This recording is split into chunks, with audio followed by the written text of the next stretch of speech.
switching gears, I mean, into the actionable stuff. I mean, if someone's listening to this and they're like, okay, like maybe I'm convinced that like copy and can actually make a difference in conversion, which, spoiler alert, it absolutely does, because we work on this stuff all the time. What should people be looking at? You know, they got a listing. They don't necessarily have you or a superstar like yourself on staff. What are the like top 3 or 5 tips? We can kind of go through them one at a time that people should be looking at. Sure. I think it honestly, before we even get into techniques of, you know, how to use language persuasively, there are just some basic things that not enough people do.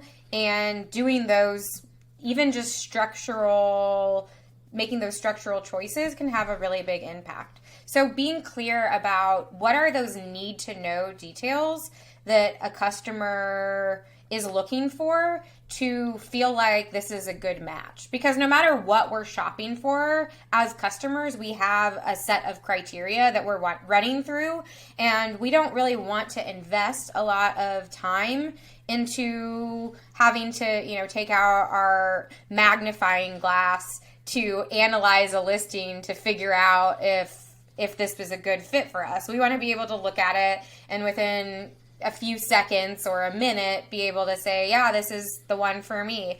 And it might sound obvious, but so often sellers are not even doing this basic thing. I mean, even if we're talking about something electronic related, like a headset or a microphone or a monitor, things like compatibility with devices, those are really important. Or if you're taking it a step further, and let's say that what your product, it's a microphone, but it's also a portable microphone that's made for beginner podcasters. So that simple kind of narrowing of the function that it serves is going to shape the important details that a customer would want to be able to find quickly and easily when they're searching for a product. So it's not just about, is it compatible with my Apple laptop, but also, you know, what is the footprint of this? How much does it weigh? Will it fit into my backpack? And then if it's for beginner podcasters, then they probably also want something that's easy to use, that's going to be kind of like running on autopilot, that doesn't have, you know, a bunch of other bells and whistles that they need to figure out in order to have professional sounding audio.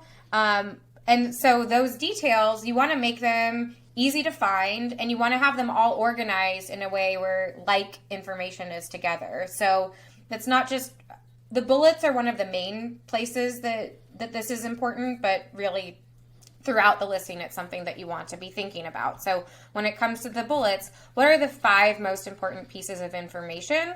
And then once you have those details figured out, then you can get into more of the psychological aspect and thinking about how do these features, you know, how does the fact that it's lightweight and small, what are the benefits of that to the customer? So that's when you start to get into what is the role that this is playing in someone's life? How is it positively impacting their experience in the world? What problems is this product solving? But you can't get there until you first know what are those just basic need to know facts, and then building out the information around it so that you're making it easy for people to find that information while at the same time connecting in with them on a deeper level of why they went to Amazon in the first place to search for a product like this.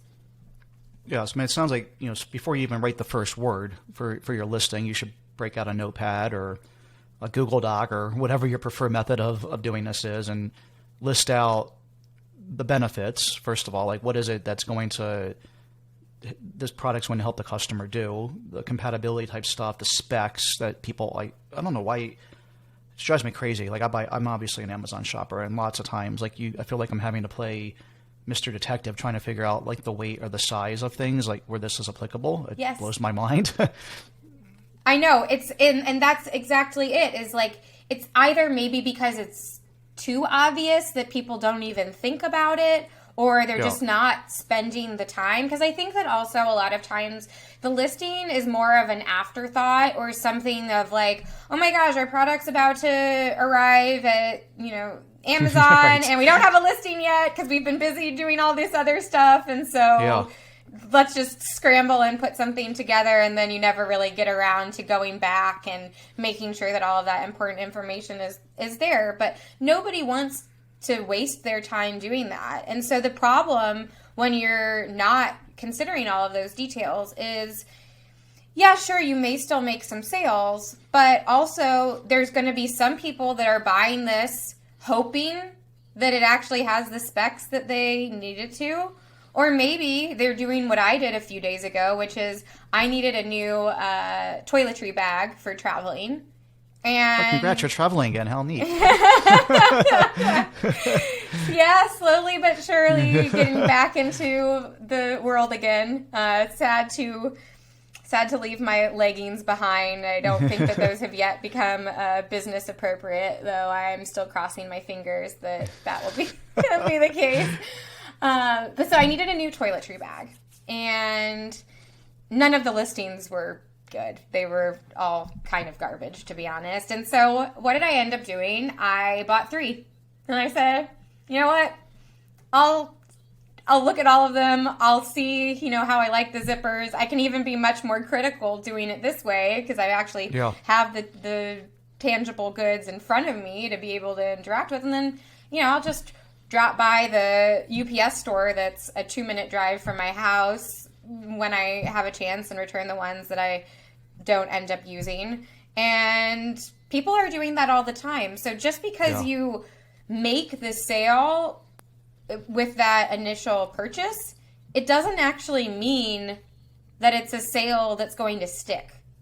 It's quite possible that if you're not doing a good job of just clearly describing your product, that you're having people that are going to be buying it to see what it's like in person or to compare it to other products, and then, not really committing to it until they actually have it in their hands. And so that's a problem from a number of perspectives. One is it's an extra cost if you're having higher return rates than normal.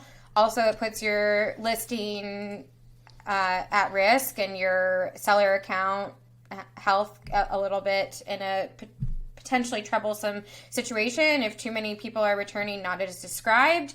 And you're also opening yourself up to more negative reviews from customers, because if they're expecting one thing and getting something else, then even though it's easy to return it, we would all still rather not have a pile of products that we always need to be taking to return. I feel like just as much as I go to the store, I have just as many returns that I need to end up making. It's like this awful cycle. Like, you never finish laundry. You never finish returning all the items you need to return. And so you want to be thinking about all of those things so that you're making the right kind of sale, so that the people that are buying your product, they're buying it because they know that it's what they want and they're eager to get it. Not, oh, let me see if it is what I think it's going to be when I get it home, because they're so jaded by, weird Amazon shopping experiences that they don't believe that anything is what it is until they actually